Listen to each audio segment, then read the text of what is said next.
सोना चांदी की कीमतें इस हफ्ते रोलर कोस्टर राइड के जैसे रही। किसी दिन ऊपर तो अगले ही दिन नीचे। खरीदारी और बिकवाली का मिक्स बीते हफ्ते दिखाई दिया। सोने चांदी खरीदने वालों के लिए ये सप्ताह बहुत अच्छा रहने वाला है।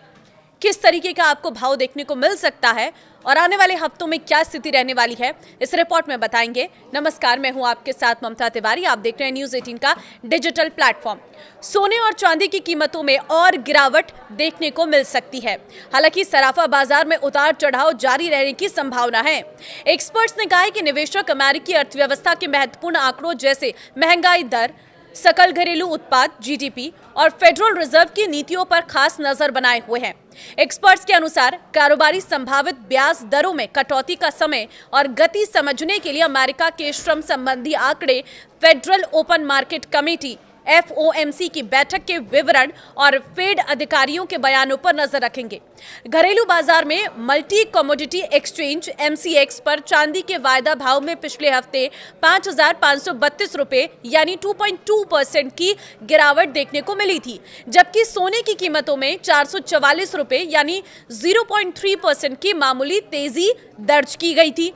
बताते चले कि पिछले हफ्ते शुक्रवार को दिल्ली के सराफा बाजार में चांदी की कीमत 13,500 रुपए यानी 5.03% की बड़ी गिरावट के साथ 2,55,000 रुपए प्रति किलोग्राम पर पहुंच गई थी, जो गुरुवार को 2,68,500 रुपए प्रति किलोग्राम के भाव पर बंद हुई थी। इसके अलावा 99.9% शुद्धता वाला सोना भी 2,400 रुपए यानी 1.5% टूटकर 1,58,500 रुपए प्रति 10 ग्राम रह गया था। पिछले कारोबारी सत्र को अगर हम देखें तो 1,60,900 रुपए प्रति 10 ग्राम पर यह बंद हुआ था। देखिए, सोना और चांदी सस्ता क्यों हो रहा है?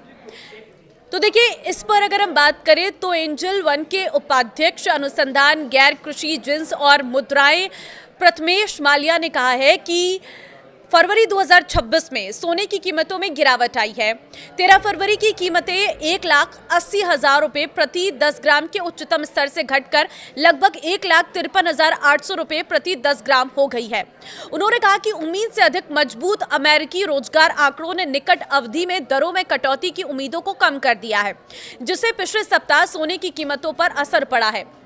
आगे वो कहते हैं कि भू राजनीतिक तनाव और चंद्र नववर्ष से पहले मजबूत खरीदारी के चलते सोने की सुरक्षित निवेश के रूप में इसकी अपील बरकरार है। इस सप्ताह मंदी और तेजी के बीच जो खींचतान है वो जारी है और आने वाले सप्ताह में भी इसमें अस्थिरता बनी रहेगी। अगर बात इंटरनेशनल मार्केट की करें तो कॉमिक्स गोल्ड फ्यूचर्स में 84 अमेरिकी डॉलर या 1.7% की वृद्धि हुई, जबकि चांदी में मामूली बढ़त दर्ज करते हुए 77.27 अमेरिकी डॉलर प्रति औंस पर बंद हुई है। ट्रेडिंग सेक्शन के अधिकांश समय में सोने की कीमतों में उतार चढ़ाव देखा गया, लेकिन विदेशी बाजार में यह 5,000 अमेरिकी डॉलर प्रति औंस से ऊपर सकारात्मक स्तर पर बंद हुई। प्रणव मेयर ने कहा है कि व्यापारियों के बीच स्पष्टता की कमी के बीच बुलियन कंसोलिडेशन के दौर से गुजर रहा है, क्योंकि वे प्राइस की दिशा को लेकर विभाजित है और नए मौलिक कारकों की तलाश कर रहे हैं। भारत और चीन से फिजिकल डिमांड में उतार चढ़ाव। विश्लेषकों का कहना है कि केंद्रीय बैंकों की खरीदारी, वैश्विक बाजारों में तकनीकी और AI शेयरों में आई भारी बिकवाली के बीच सुरक्षित निवेश की ओर रुझान और डॉलर इंडेक्स में नरमी ने सोने की कीमतों को सहारा दिया है। हालांकि भारत और चीन से फिजिकल डिमांड में उतार चढ़ाव, ETF निवेशकों द्वारा मुनाफा वसूली और अमेरिका के मजबूत मैक्रो आंकड़ों ने तेजी को सीमित कर दिया। आगे बताते हैं कि चांदी की कीमतों में भी पूरे सप्ताह अस्थिरता देखी गई, जिसमें दो तरफा उतार चढ़ाव और उच्च स्तर पर समय समय पर मुनाफा वसूली हुई। उन्होंने आगे कहा है कि औद्योगिक धातुओं में आई गिरावट और प्रमुख टेक्निकल रेस्ट्रेंट्स को तोड़ने में विफल रहने के बाद मुनाफा वसूली के कारण सफेद धातु पर दबाव पड़ा। इस पर तकनीकी शेयरों के नेतृत्व वाली ग्लोबल इक्विटी बिकवाली का भी दबाव था, जिसने सभी एसेट क्लास में जोखिम लेने की प्रवृत्ति को कम कर दिया।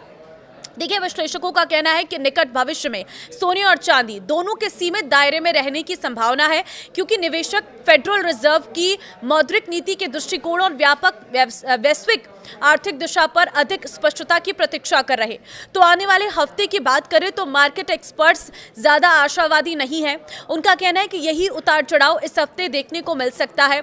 हाँ, अगर निवेशक लंबी अवधि के लिए अपने निवेश को तैयार करते हैं तो कुछ हद तक आने वाले कुछ महीनों में अच्छी स्थिति में रहेंगे। शॉर्ट टर्म की बात करें तो कीमतों में इतना उतार चढ़ाव है कि रिस्क बहुत ज्यादा है।